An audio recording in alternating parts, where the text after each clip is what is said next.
So now we're ready for the second phase.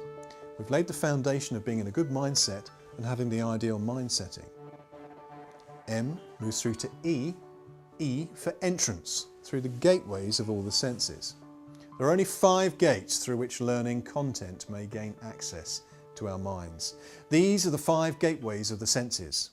What we see, what we say, what we hear, what we smell, what we taste, what we feel.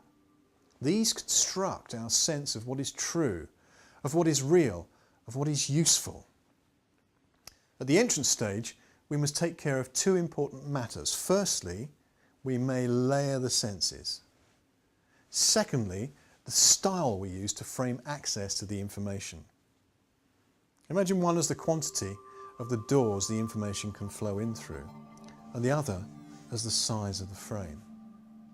This means there are only 2 key words you need to remember during this phase: format and frame. Format, or formatting, is the number of senses we use to get our message over the threshold, and frame or framing is the way we communicate our content. You may have heard this phrase, it's not the jokes folks, it's the way you tell them. So format is the structure of the joke. Framing is the way you tell the joke. So let's deal with the format first, the senses. This is so exciting. The more senses you use to convey your content, the more it literally makes sense. If you use sight, sound, touch, taste and scent, the learning will make sense. If you use only one of those sensory channels, the learning may be perceived literally as nonsense to those learners who do not share your chosen delivery style as their primary sensory input style. So let me expand. You will naturally use all of your senses to make sense of any new opportunity or to make sense of any new learning. However, you will also have a favourite sense. For many people, this is either the sense of sight or the sense of touch. If seeing is your preferred first choice for learning as a trainer, you also will then have the tendency naturally to show people how to do things using lots of visuals. It works for you, so you give it to others. This is fine for those learners who share your preference, but hard for others whose first choice for learning is hands-on or listening. This means that the more ways you teach, the more learners you will reach. We must deliberately choose to think about how we can convey content visually, sonically, and ideally physically. Layering is the key word for formatting your learning content. How can you make it visually rich? How can you enhance the sound content? Can you get them to do something, to have a truly hands-on experience? Whilst it's rarely possible to add the senses of scent and taste, we can easily build learning that includes sight, sound and touch. This has been so well known for many thousands of years that it's found expression in a really good ancient Chinese proverb that says, I hear, I forget.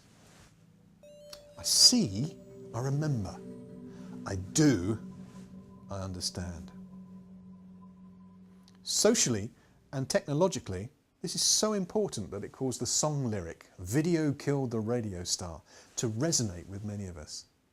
It's also why graphical user interfaces such as Windows have had a far more positive impact than using lines of text or lines of code. So pause, reflect and ask yourself, what can I show them? What sound bites can I use to make my point? What can I ask them to do? For inspiration, think of adverts that provoked you to action. Well, that's the format. What about the frame?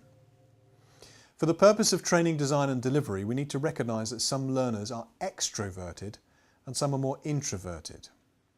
This means that some need to obtain information in an environment where they can discuss and talk freely, and others learn best where the opportunity to reflect quietly works for them. Both these sides of the frame need to be built into our delivery. We must make ourselves available for clarification of concepts and issues. We must also allow time and space for reflection for the students who integrate new concepts in this quieter way. Two other sides of the frame are also important: thinking and feeling. Some learners are real thinkers. They like the facts. They like your credentials. They like the detail. Others are feelers, which simply means that their relationship to the material and their relationship to the trainer are more important in their integration than the details. This leads us to realise that educators must come across as professional and yet approachable. We must build both the relationship with the learners and also credibility by going into sufficient depth.